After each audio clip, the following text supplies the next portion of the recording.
Right guys, now I wanted to talk to you about betas and demos for games, like more specifically recent betas and demos that have come out for games or that were out and now the full product, the full game has come out, and I feel there's a big problem in the gaming industry where it actually comes to betas and demos for games, especially amongst AAA publishers. And I feel personally this issue lies in the area of finding the perfect balance between putting enough content into the beta so that obviously players will be engaged.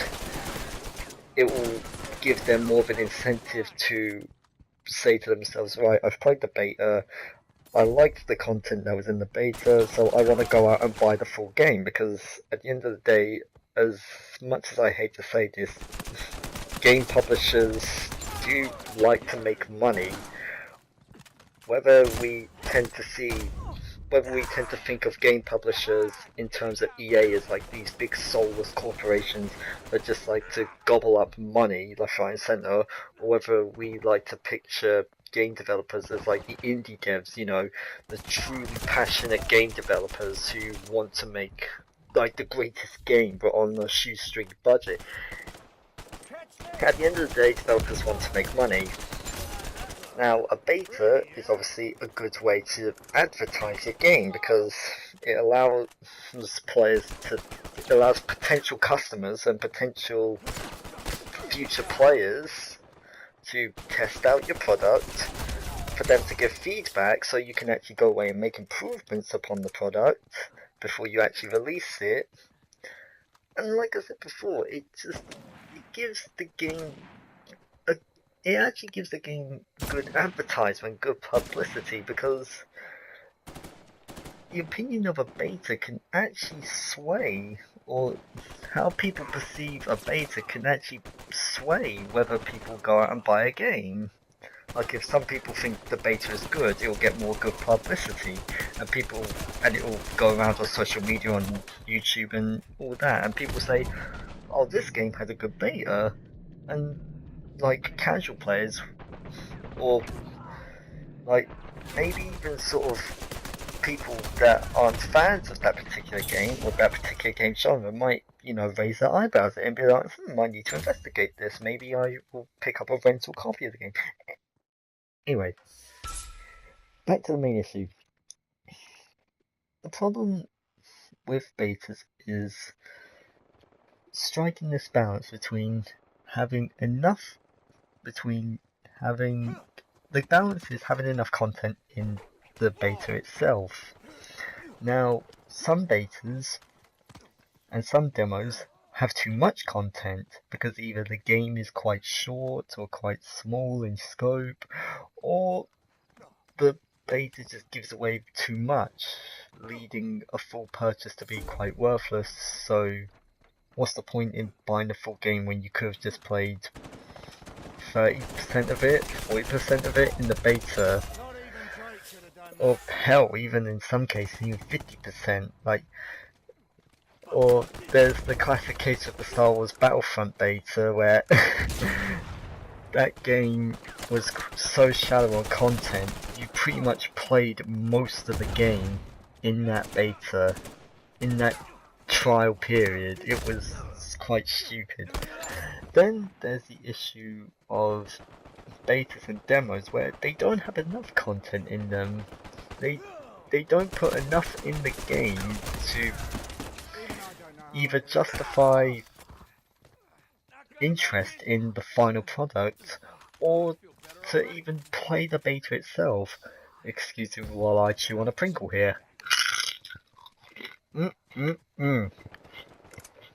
Pringles, my new sponsors. I'm joking. I don't have sponsors. I'll never have sponsors. Hashtag forever alone. Anyway. Now, I feel that I'm not a game developer, I'm not a game publisher, I don't know a lot about this, but from what experience I've had of playing betas and demos of playing the final game, or playing full games and playing betas and demos and all that, is personally, getting back to the balance, this is the balance developers need to strike. Putting enough of their product into the beta, so that obviously it can be tested, trialed and all that, but then not falling into the trap of putting too much in, while also avoiding the trap of putting too little in. And a recent example of this is actually The Division. And I haven't played the full game. Like, my mate Charlie, he's bought the full game, and in fact during this match we were talking on voice chat about the beta and the full game, and he was telling me that the beta basically just had as much content as the full game, and that leads you to question, was the beta so packed with content, or was the full game just so meh? It turns out that a lot of people say The Division is meh, so I'm actually glad I haven't bought it. It's a disappointment because The Division looks cool, but I'm glad I haven't bought it. But anyway, I think this is actually an issue that needs to be highlighted more within the gaming industry. Now, I haven't got the perfect formula, I haven't got the perfect answer, the perfect solution to making a brilliant beta that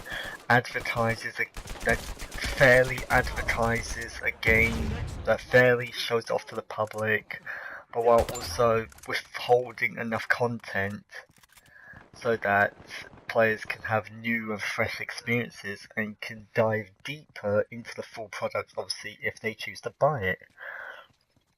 But I think this is really an issue that needs to be highlighted more, because, as I was saying earlier, betas can be powerful tools in terms of advertising and selling a game. And if developers don't get it right, it can really hinder the sale of a game. Like, it can really hurt the sales of a game, and that's not good. A bit like when your AI teammate decides to walk in front of you as you fire a rocket. It's just gonna blow up in your face. No one wants that unless your enemies want to see that happen, in which case you don't want a rocket to blow up in your face. And that's why you use it to down an enemy. Anyway, I thought that was an issue I personally feel needs to be highlighted. Again, I don't have the answers or the solutions to the problem. Maybe this will lead to a discussion in the comment section below, but anyway, I'll see you guys later. I'm out of here, and I'm just going to drink my Saturday night away.